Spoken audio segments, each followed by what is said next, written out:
Okay.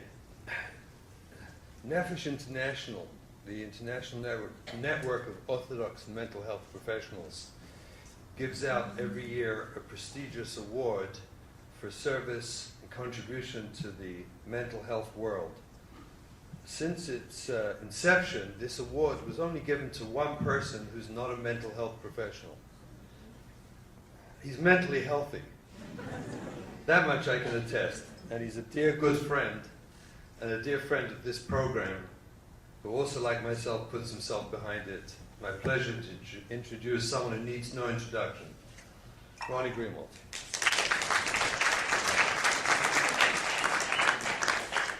I think I probably just proved that somebody with ADD could sit here and listen to all this one after the other and really listen, you know. It was very inspiring. I'm going to speak for 6 minutes to introduce Rabbi Burns. The first thing I want to mention is that I'm looking at the audience, and Ruchama will appreciate this from Mass. When Mass started with mothers aligned, mothers, I think it's one of the first crowds I see with the men, almost equal amount of women. And that's really a very special thing. At one time, I remember the Aguda Convention when they had children at risk, and it read on the program, for women only, as if the men had no relationship for children at risk. So I think there's a change maybe that's taking place, and I'm watching it tonight. The first program, the first rehab program in the United States was in 1935 in Lexington, Kentucky. The government became aware that such a thing as drug addiction, 1935.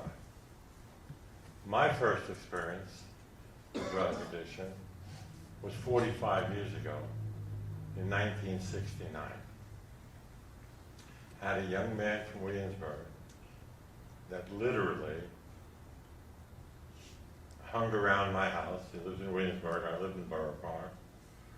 And I remember calling the ambulance and him dying at my mother's hospital 45 years ago. A Hasidic kid from Williamsburg. And that prompted me to meet the Satmar Rebbe and to try to tell them that you don't have an epidemic, but you have 2 kids that I knew in Williamsburg that were drug addicts. And I remember sitting in front of the Rebbe, an awesome experience. Rabbi Eilish Teitelbaum sat in that chair. His face was a fiery red.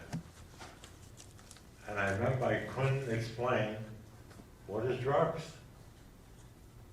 Salmon are poisons. Medicine is medicine. How do you say drugs? In Yiddish, how do you explain to the Rebbe you have 2 kids in Williamsburg that are on drugs? It didn't exist, the concept. I mean, the concept existed, but in the frum world, 2 kids on drugs. So I remember in Yiddish I said, Zach is something you take, it's a thing, it's in the fleet in the luft, and you fly in the air, and you don't think you're meleptisch to the Emes Welt. I mean, that's where I explained it. And we had a discussion about it. It's not for now what the discussion was, but there was a discussion. So that was my first experience. Then I experienced Yatskan, an organization that put in millions of dollars. And Miriam Turkis here, who ran Yatskan. It was a program to take religious kids in a religious, a Jewish environment and treat them. Shimon mentioned it. There was such a battle going on. Do you talk about Yiddishkeit? Do you mention Judaism? Do you ask them to daven? Do you suggest they daven? Should they keep Shabbos? this battle was raging for years. And it was a real battle. And there were people that actually believed, don't mention Yiddishkeit because that's why the kid is there. That's what people said and people believed. And I hope Rabbi Burns in this talk will tell us, how do you still get a kid into his program that has no interest in Yiddishkeit, doesn't want to hear about God, doesn't want to hear about Shabbos? Because I was in his program a few weeks ago. I sat with 16 people around the table, 14 boys and 2 girls. They were all wearing yarmulkes. Some of them, they were all wearing nice shirts. And they looked like frum kids. And I said to myself, I've never seen this before. I've been in other programs in Florida, all over the place, in California.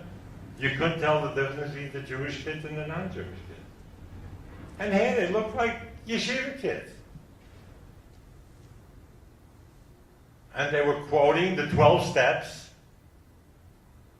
And you could see that they were getting healthy. In fact, when I came back, the first one I called was Chaim Abadi in Lakewood, who had a bunch of Lakewood kids. They said, how are they doing? He said, you kidding?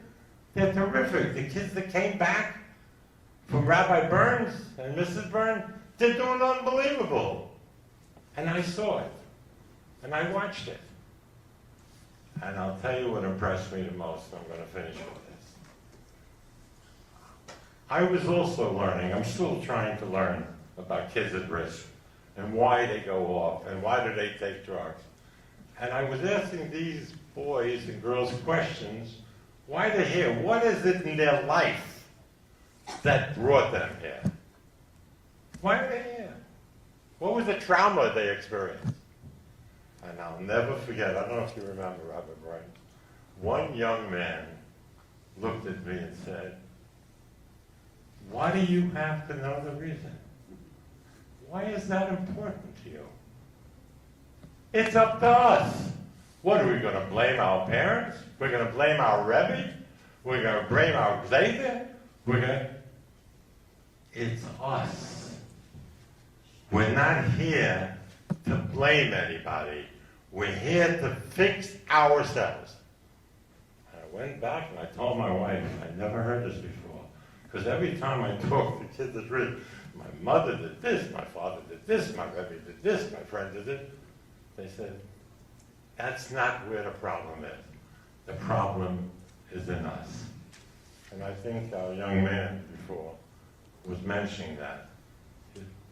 You deal with it yourself. And Rabbi Burns has the capacity to take these 12 steps and make them Yiddish 12 steps.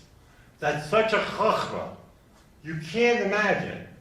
It is with wisdom. And I imagine that I've seen Rabbi Burns 20 years ago, before he did the 7 steps at the Nefesh conferences. He was always involved in helping kids that had addiction problems. For years, I remember seeing him. He was the only guy sitting at a table talking about drugs. So it's my pleasure, after watching him in action and watching the program, he has that fire in him. And that's why he's called Rabbi Burns.